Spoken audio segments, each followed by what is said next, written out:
Assalamualaikum warahmatullahi wabarakatuh. Berjumpa lagi dengan saya Eka Safitri Anggraini dari jurusan Ekonomi dan Bisnis, program studi S1 Pendidikan Ekonomi dengan nomor NIM 20043161978 offering PP.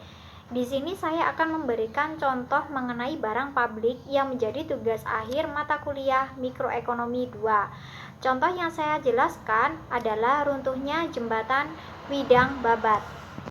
Ambrolnya jembatan Widang yang menghubungkan Kecamatan Widang, Kabupaten Tuban dengan Kecamatan Babat, Kabupaten Lamongan, Jawa Timur berada di sisi barat. Berdasarkan laporan yang diterima oleh Polres Tuban, Selasa menyebutkan jembatan Widang tersebut mempunyai dua sisi, yakni sisi barat dan sisi timur, serta melintasi Sungai Bengawan Solo. Sisi barat mengalami ambrol pada sekitar pukul 11.05 waktu Indonesia Barat dan mengakibatkan satu dump truck, dua truk tronton, serta satu sepeda motor tercebur ke air, sedangkan sisi timur tidak mengalami masalah. Selain itu, dalam laporan tersebut menyebutkan 2 orang pengemudi truk meninggal karena terjebak di dalam truk. Sebelumnya, Kepala BPBD Lamongan, Suprapto, menuturkan telah menurunkan 5 anggotanya ke lokasi untuk melakukan evakuasi korban jembatan. Suprapto mengaku menerima kabar awal melalui pesan berantai di berbagai media sosial dan langsung menerjunkan anggotanya ke lokasi. Sebelumnya, jembatan Widang pada tahun 2017 juga sempat mengalami pergeseran atau ambles sedalam 15 cm. Pakar Konstruksi Institut Teknologi 10 November atau ITS menilai ambruknya jembatan Widang yang menghubungkan Kabupaten Lamongan dan Kabupaten Tuban dipicu oleh kelebihan muatan. Jembatan cincin lama yang dibangun pada 1983 tersebut. Humaydi, pakar konstruksi yang juga dosen Teknik Infrastruktur Sipil ITS, berpendapat saat kejadian terdapat satu dump truck dan 2 truk tronton yang melewati bentang jembatan. Saat melalui tahap perencanaan, sudah ada sumber peraturan yang mengatur besar beban yang diperbolehkan melewati jembatan tersebut. Namun, pada masa sekarang peraturan tersebut mulai berubah mengikuti pembaruan dari pemerintah. Dulu, jembatan kelas 1 memiliki batas muatan 45 ton, namun saat ini bisa mencapai 50 ton. Pada kasus jembatan Widang yang memakan 2 korban itu, beban total yang mampu ditahan jembatan hanya 45 ton dengan rasio toleransi keamanan 1,5 atau beban maksimal 70 ton. Argumen tersebut diperkuat dengan posisi robohnya jembatan. Menurut Humaydi, patahan hanya terjadi pada satu bentang jembatan, sebagai pondasi jembatan masih berfungsi dengan baik. Selain kelebihan muatan, Humaydi berpendapat jembatan tersebut runtuh akibat tidak adanya pemantauan terhadap beban yang boleh melewati jembatan. Diketahui di area tersebut tidak ada jembatan timbang yang berguna sebagai pengendali jumlah muatan yang diizinkan. Dia berharap agar perbaikan jembatan Widang nantinya lebih memperhatikan berat beban yang diizinkan.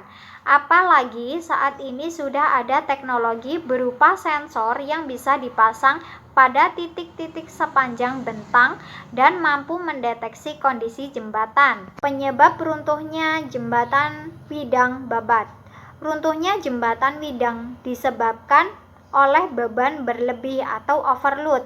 Jembatan tersebut sudah sejak lama dilewati truk-truk bermuatan di atas 40 ton, sehingga akumulasi dari beban berlebih itu menyebabkan robohnya jembatan.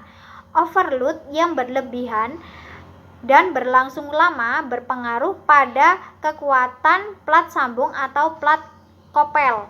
Plat tersebut berfungsi menahan sambungan tiap ruas jembatan. Padahal berdasarkan aturan, beban ideal daya tahan jembatan cincin lama adalah 900 kg per meter. Sementara luas bangunan jembatan yang mencapai 250 meter seharusnya mampu menahan beban 240 ton saat dilewati kendaraan. Untuk mengantisipasi kejadian serupa, perlu adanya pengamatan jembatan secara periodik sehingga bisa mengetahui penurunan atau pergeseran walaupun hanya 1 cm.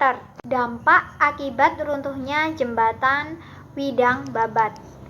Sejak jembatan Widang Babat sisi barat putus, polisi langsung membuat rekayasa lalu lintas. Kendaraan berat seperti bus dan truk tidak diizinkan melintas jembatan sisi timur dan harus memutar arah. Selama pengalian arus, kendaraan besar dari arah Surabaya Timur bisa melewati tol Manyar, kemudian diarahkan melalui jalur Pantura menuju Paciran, Jalan Dendels, Brondong, lanjut ke Tuban.